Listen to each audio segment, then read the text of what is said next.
উপাধি দক্ষিণ ইউনিয়নের ঘোড়াদারে গ্রাম থেকে সেপটিক ট্যাঙ্ক থেকে একটা মহিলার গলা কাটা এবং বিভিন্ন জায়গায় কোপানো একটি মৃতদেহ উদ্ধার করা হয়। আপনারা সবাই জানেন এটা 11ই জুলাই উদ্ধার করা হয়েছিল। ভিকটিমের ছেলে বাদী হয়ে একটি মামলা করে এবং ওই মামলা রুজু হয়। তারপরে আমরা ওই ভিকটিমকে উদ্ধার করে আইনগত ব্যবস্থা গ্রহণ করি। এটা সেপটিক ট্যাঙ্ক থেকে উদ্ধার করা হয় এবং এর শরীরের বিভিন্ন জায়গায় একাধিক কোপের ক্ষতচিহ্ন আমরা দেখি এবং এই ঘটনার সাথে জড়িত যে আসামি তাকে গ্রেপ্তারের জন্য বিভিন্ন জায়গায় অভিযান পরিচালনা করে। একটানা 13 দিন আমাদের একটি টিম এই আসামিকে গ্রেপ্তারের জন্য বিভিন্ন জায়গায় অভিযান পরিচালনা করে। অবশেষে কুষ্টিয়া থেকে এই আসামিকে আমরা গ্রেপ্তার করতে সক্ষম হই। এই আসামির সাথে ভিকটিমের 11 মাস পূর্বে বিবাহ হয়। এটা হলো ভিকটিমের 5ম বিয়ে এবং আসামির 2য় বিয়ে। এদের মূলত টিকটকের সূত্র ধরে এদের মধ্যে পরিচয় হয়। সেখান থেকে তারা আসে। এই আসামি ছিল একটা গার্মেন্টস কর্মী, সে তার চাকরি ছেড়ে এই এলাকায় সে চলে আসে। এরপরে আসার পরে প্রথম কয়েকদিন তারা ভালো ছিল।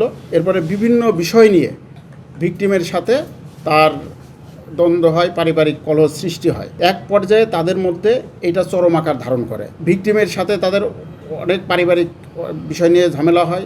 সে রাত 2টার সময় ভিকটিমের কাছে ক্ষমাও চায়, কিন্তু তখন ভিকটিম তাকে ক্ষমা করে নাই, বললো না আমি এটা আইনগতভাবে দেখব, লোকজন যে দেখব। তখন সে মনে মনে সিদ্ধান্ত নেয় এই ভিকটিমকে হত্যা করে। সে সকালে ওঠে তখন ভিকটিম ঘুমাচ্ছিল। সে তখন আলমারি থেকে দা নেয়, দা নিয়ে ভিকটিমের গলায় একটা কোপ দেয় এবং মাথায় একটা কোপ দেয়। কোপ দিয়ে সে ওই দিন ব্যাপক বৃষ্টি হচ্ছিল। কোপ দেওয়ার পরে ভিকটিমকে নিয়ে সে বাড়ির একটা সাইডে যায় এবং সেফটি ট্যাঙ্কের সাইডে সে নিয়ে আরও এলোপাতাড়ি কয়েকটা কোপায় তার মৃত্যু নিশ্চিত করে। সেফটি ট্যাঙ্কের ভিতরে লুকায় ওই বাড়িতেই কিন্তু সে দুপুর 1টা পর্যন্ত সে ওয়েট করে। ওই বাড়িতে ওয়েট করার পরে তখন তার কাছে মনে হয়েছে, এরপরে সে ওখান থেকে পালিয়ে চলে যায় এবং ভিকটিমের ছেলে বাদী হয়ে একটা মামলা রুজু করে। এই মামলার রুজুর একটানা আমাদের একটি টিম দেশের বিভিন্ন জায়গায় 6টি জেলায় অভিযান পরিচালনা করে অবশেষে কুষ্টিয়া থেকে গতকালকে তাকে অ্যারেস্ট করে এবং ভিকটিমের স্বীকারোক্তি মোতাবেক আমরা সেই দাটা উদ্ধার করি এবং সে আমাদেরকে প্রাথমিকভাবে এই ঘটনার দায় সে স্বীকার করেছে। পারিবারিক কলহটা ছিল মূলত টাকা পয়সা নিয়ে এবং স্বর্ণালঙ্কার নিয়ে।